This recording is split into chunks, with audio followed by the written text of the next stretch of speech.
سیرت النبی صلی اللہ علیہ وآلہ وسلم کی ایک نئی ویڈیو کے ساتھ حاضر خدمت ہیں۔ ناظرین، یاد رہے کہ انبیاء کرام کی ارواح شروع ہی سے پاک ہوا کرتی ہیں اور اللہ تعالیٰ اپنے انبیاء کو ہر برائی سے اور ہر اس چیز سے دور رکھتے ہیں جو حرام اور ناپسندیدہ ہوتی ہے۔ رسول اللہ صلی اللہ علیہ وآلہ وسلم مبعوث برسالت ہونے کے بعد اپنے بارے میں فرماتے تھے کہ میں نے کوئی کام ایسا انجام نہیں دیا جسے زمانے جاہلیت میں اہل جاہلیت انجام دیتے تھے۔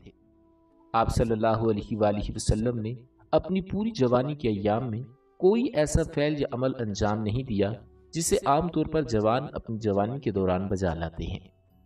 آپ صلی اللہ علیہ وآلہ وسلم اپنی ابتدائی زندگی سے ہی صداقت، امانت اور عفت کے لحاظ سے معروف تھے۔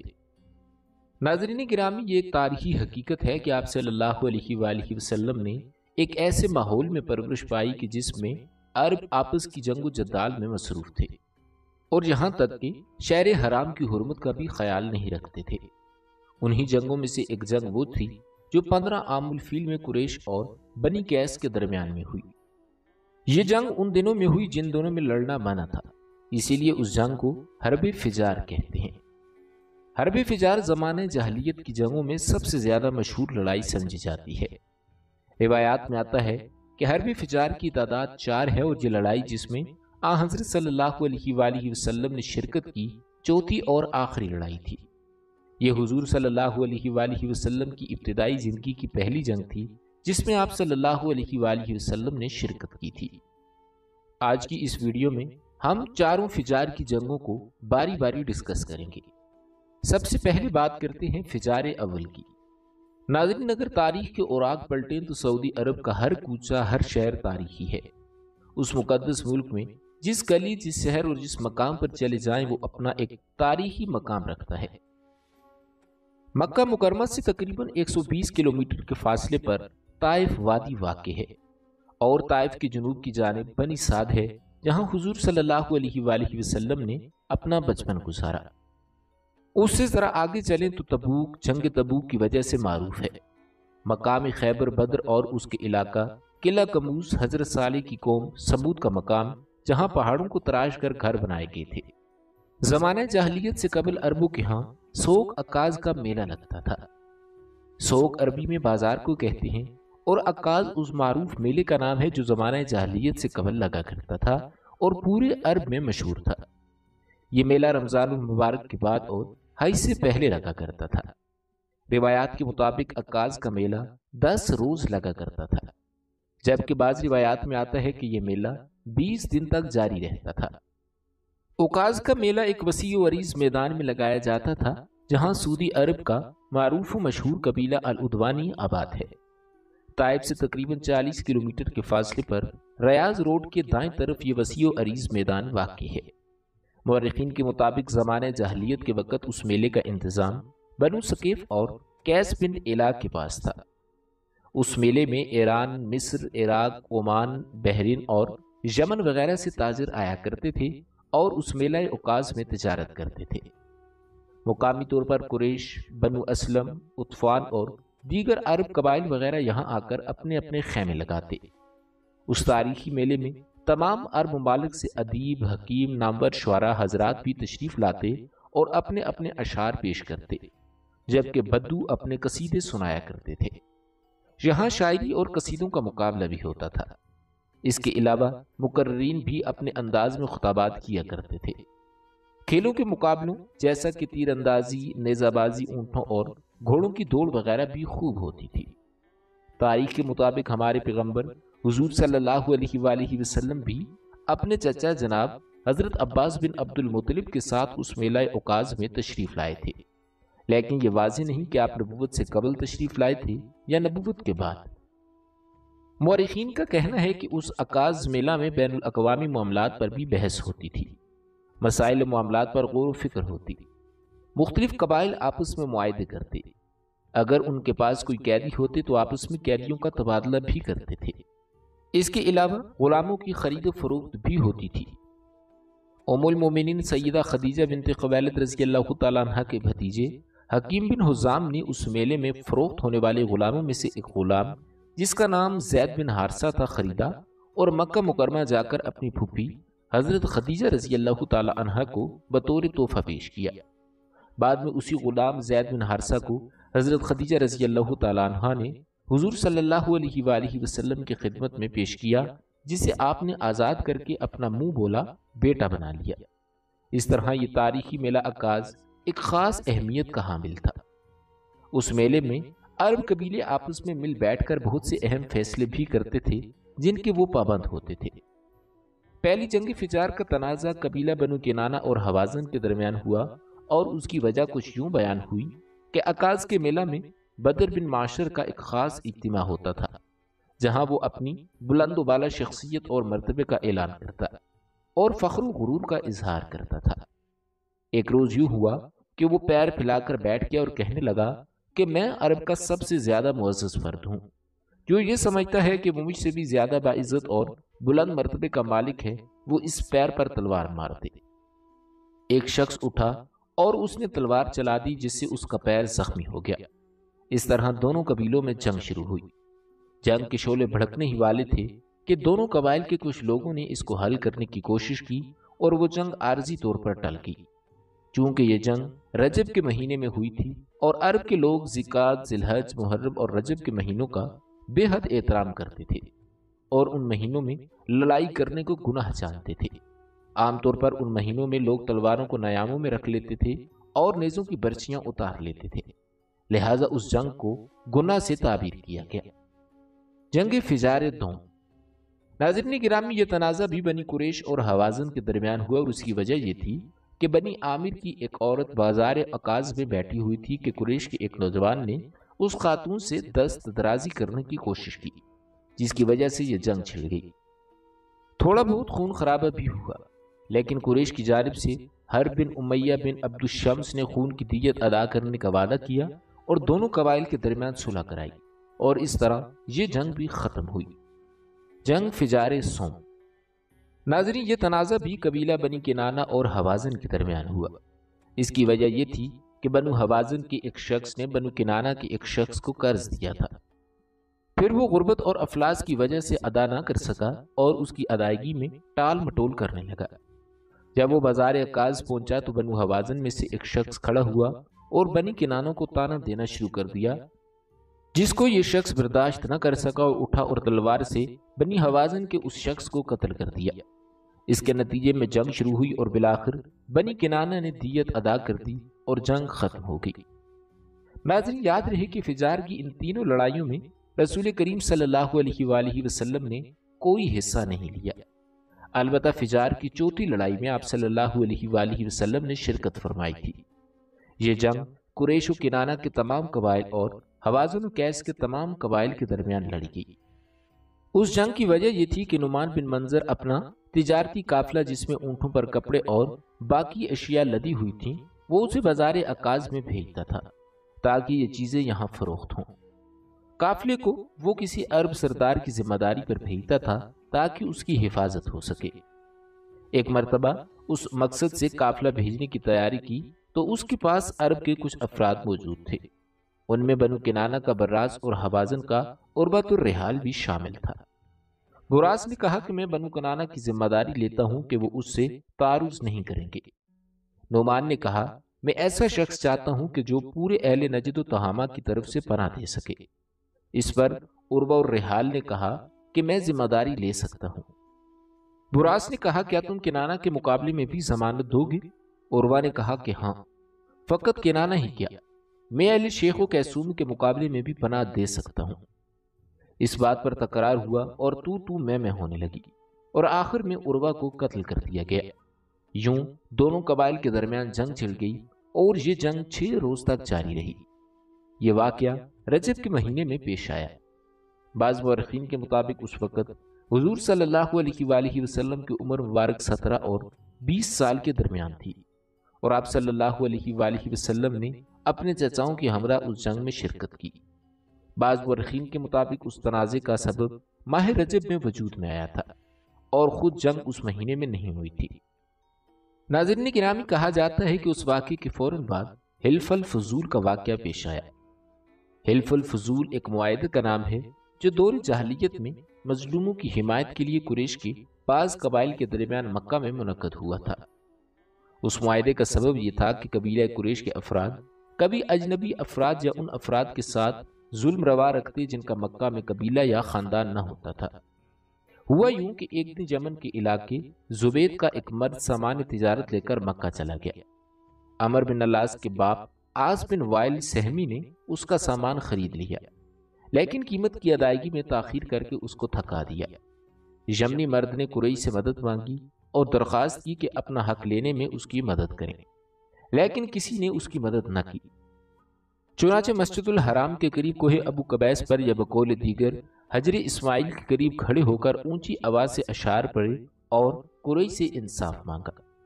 رسول کریم صلی اللہ علیہ وآلہ وسلم کے چچا زبیر بن عبد المطلب جو قریش کے اکابرین اور شرفاء میں سے تھے، انہوں نے سب سے پہلے حلف الفضول کی تجویز پیش کی اور لوگوں کو اس کی دعوت دی۔ اس دعوت کے بعد قریش کے بعض قبائل دار الندوہ میں جو امور کے حل وقت کا مرکز تھا، اس بات پر ہم قسم ہوئے کہ مظلوموں کا حق ظالم سے لے لیں گے۔ بعد ازاں زبیر بن عبد المطلب کی کوششوں سے قریش کے ایک سرکردہ شخص عبداللہ بن جدعان تمیمی کے گھر میں جمع ہوئے۔ انہوں نے اپنے ہاتھ آب زمزم میں ڈبو دیے یا بقول دیگر ہاتھ مٹی پر مل لیے اور باہم طور پر عہد کیا کہ اگر کسی مکی یا اس شہر میں کسی اجنبی اور مسافر پر کوئی ظلم روا رکھا جائے تو اس کی مدد کریں گے تاکہ وہ اپنا حق ظالم سے وصول کر سکیں۔ ظالم کو ظلم سے باز رکھیں گے اور ہر برائی کو روکنے کی کوشش کریں گے اور تہے دست و تنگ دست افراد کی مالی اور معاشی مدد بھی کریں گے۔ قریش کے بعض ذیلی قبائل اس معاہدے میں شامل ہوئے جس کے نام یہ ہیں بنو ہاشم، بنو مطلب۔ یہ دونوں قبائل عبد مناف کی اولاد میں سے ہیں۔ بنو زہرہ بن کلاب، بنو تیم بن مرہ اور بنو اسد بن عبد العزا بن قصی۔ بعض ماخذ میں ہے کہ بنو حارث بن فہر نامی قبیلہ بھی معاہدے میں شامل تھا، لیکن حلف الفضول میں اس قبیلے کی شمولیت کے بارے میں اتفاق کی رائے موجود نہیں۔ بہر صورت حلف الفضول میں فضیلت و سبقت بنو ہاشم کی تھی۔ بنو عبد مناف کی دو شاخیں بنو عبد الشمس اور بنو نوفل اس معاہدے سے خارج ہوئے، کیونکہ یہ معاہدہ بنو امیہ اور ان کے حلیف عاص بن وائل کے خلاف منعقد ہوا تھا۔ بعض مورخین کا کہنا ہے کہ حلف الفضول میں شامل قبائل وہی تھے جو قبل ازاں حلیف المطیبین میں شامل تھے۔ ناظرین، حلف الفضول شریف ترین اور بہترین معاہدہ تھا جو اس روز تک عرب دنیا میں معتبر تھا۔ رسول خدا صلی اللہ علیہ وآلہ وسلم سے مروی ہے کہ آپ صلی اللہ علیہ وآلہ وسلم نے بیعت سے قبل فرمایا کہ میں اپنے اعمال کے ہمراہ عبداللہ بن جدعان کے گھر میں ایک معاہدے کا گواہ تھا کہ اگر لال بالوں والے تمام اونٹ میرے حوالے کر دیے جائیں تو میں اس سے خیانت نہیں کروں گا، اور اگر آج بھی اس طرح کے معاہدے میں شامل ہونے کی دعوت دی جائے تو میں ضرور قبول کروں گا۔ چونکہ حلف الفضول مظلوموں کی مدد اور ظالم سے مظلوم کا حق چھیننے کے لیے منعقد ہوا تھا، لہٰذا اسلام نے نہ صرف اس کی تائید کی بلکہ اس کو مستحکم اور مضبوط بھی کیا۔ یہ اتنا اہم تھا کہ پیغمبر اکرم صلی اللہ علیہ وآلہ وسلم نے اپنی نبوت اور رسالت کے بعد عرب جاہلیت میں کیے جانے والے تمام معاہدوں کو ختم کر دیا، سوائے اس معاہدے کے جس کی آپ صلی اللہ علیہ وآلہ وسلم نے تائید فرمائی اور جس کے بارے میں آپ صلی اللہ علیہ وآلہ وسلم یہی فرمایا کرتے تھے کہ اگر اس کے بدلے مجھے سرخ اونٹ بھی دے دیے جائیں تب بھی میں اس معاہدے کو نہیں چھوڑوں گا۔ ناظرین گرامی، یہ تھی سیرت النبی صلی اللہ علیہ وآلہ وسلم کے دو اہم واقعات جس میں ہم نے آپ کو بتایا کہ اللہ تعالیٰ نے زمانہ جاہلیت کے اندر بھی رسول کریم صلی اللہ علیہ وآلہ وسلم کو برائیوں سے محفوظ رکھا۔ اب آپ حضرات کے سامنے رسول کریم صلی اللہ علیہ وآلہ وسلم کے کچھ دوسرے واقعات پیش کرتے ہیں۔ ناظرین گرامی، 8-9 سال کی عمر کے لڑکے عام طور پر کھیل کود میں ضرور حصہ لیتے ہیں۔ ان کھیلوں میں خراب اور گندے کھیل بھی ہوتے ہیں۔ اللہ تعالیٰ نے آپ صلی اللہ علیہ وآلہ وسلم کو اس سلسلے میں بھی بالکل محفوظ رکھا۔ جاہلیت کے زمانے میں عرب جن برائیوں میں جھگڑے ہوئے تھے ان برائیوں میں سے بھی اللہ تعالیٰ نے آپ کی حفاظت فرمائی۔ ایک واقعہ آپ صلی اللہ علیہ وآلہ وسلم نے خود بیان فرمایا کہ ایک قریشی لڑکا مکہ کے بالائی حصے میں اپنی بکریاں لیے میرے ساتھ تھا۔ میں نے اس سے کہا کہ تم ذرا میری بکریوں کا دھیان رکھو تاکہ میں قصہ گوئی کی مجلس میں شریک ہو سکوں، وہاں سب کے سب جاتے ہیں۔ اس لڑکے نے کہا اچھا ٹھیک ہے۔ اس کے بعد میں روانہ ہوا۔ میں مکہ کے ایک مکان میں داخل ہوا تو مجھے گانے اور باجے کی آواز سنائی دی۔ میں نے لوگوں سے پوچھا کہ یہ کیا ہو رہا ہے۔ مجھے بتایا گیا کہ قریشی کے فلاں شخص کی بیٹی کی شادی ہے۔ میں نے اس طرف توجہ دی ہی تھی کہ میری آنکھیں نیند سے جھکنے لگیں، یہاں تک کہ میں سو گیا۔ پھر میری آنکھ اس وقت کھلی جب دھوپ مجھ پر پڑی۔ آپ واپس اس لڑکے کے پاس پہنچے تو اس نے پوچھا، آپ نے وہاں جا کر کیا سنا؟ آپ صلی اللہ علیہ وآلہ وسلم نے اسے تمام واقعہ سنا دیا۔ دوسری رات پھر ایسا ہی ہوا۔ مطلب یہ کہ قریش کی مجلسوں سے اللہ تعالیٰ نے آپ صلی اللہ علیہ وآلہ وسلم کو محفوظ رکھا۔ ناظرین، قریش کے ایک بت کا نام حوانہ تھا۔ قریش ہر سال اس کے پاس حاضری دیا کرتے تھے، اس کی بے حد عزت کرتے تھے، اس کے پاس قربانی کا جانور ذبح کرتے، سر منڈاتے، سارا دن اس کے پاس اعتکاف کرتے۔ ابو طالب بھی اپنی قوم کے ساتھ اس بت کے پاس حاضری دیتے۔ اس موقع کو قریش عید کی طرح مناتے تھے۔ ابو طالب نے رسول کریم صلی اللہ علیہ وآلہ وسلم سے کہا کہ بھتیجے، آپ بھی ہمارے ساتھ عید میں شریک ہوں۔ آپ نے انکار فرما دیا۔ ابو طالب ہر سال آپ کو شریک ہونے کے لیے کہتے رہے، لیکن آپ ہر بار انکار ہی کرتے رہے۔ آخر ایک بار ابو طالب کو غصہ آ گیا۔ آپ کی پھوپھیوں کو بھی آپ پر بے تحاشا غصہ آیا۔ وہ آپ سے بولیں کہ تم ہمارے معبودوں سے اس طرح بیعتے ہو اور پرہیز کرتے ہو، ہمیں ڈر ہے کہ تمہیں کوئی نقصان نہ پہنچے۔ انہوں نے کہا کہ محمد، آخر تم عید میں کیوں شریک نہیں ہوتے؟ ان کی باتوں سے تنگ آ کر آپ صلی اللہ علیہ وآلہ وسلم ان کے پاس سے اٹھ کر کہیں دور چلے گئے۔ اس بارے میں آپ فرماتے ہیں کہ جب میں حوانہ یا کسی اور بت کے نزدیک ہوا تو میرے سامنے ایک سفید رنگ کا بہت قدابر آدمی ظاہر ہوا۔ اس نے ہر بار مجھ سے یہی کہا کہ محمد پیچھے ہٹو، اس کو نہیں چھونا۔ ناظرین گرامی، کہتے ہیں کہ خانہ کعبہ میں تانبے کے دو بت تھے، ان کے نام آصاف اور نائلہ تھے۔ طواف کرتے وقت عرب کے لوگ برکت حاصل کرنے کے لیے ان کو چھوا کرتے تھے۔ حضرت زید بن حارثہ رضی اللہ تعالیٰ عنہ فرماتے ہیں کہ ایک مرتبہ آپ صلی اللہ علیہ وآلہ وسلم بیت اللہ کا طواف کر رہے تھے۔ میں بھی آپ صلی اللہ علیہ وآلہ وسلم کے ساتھ تھا۔ جب میں طواف کے دوران ان بتوں کے پاس سے گزرا تو میں نے بھی ان کو چھوا۔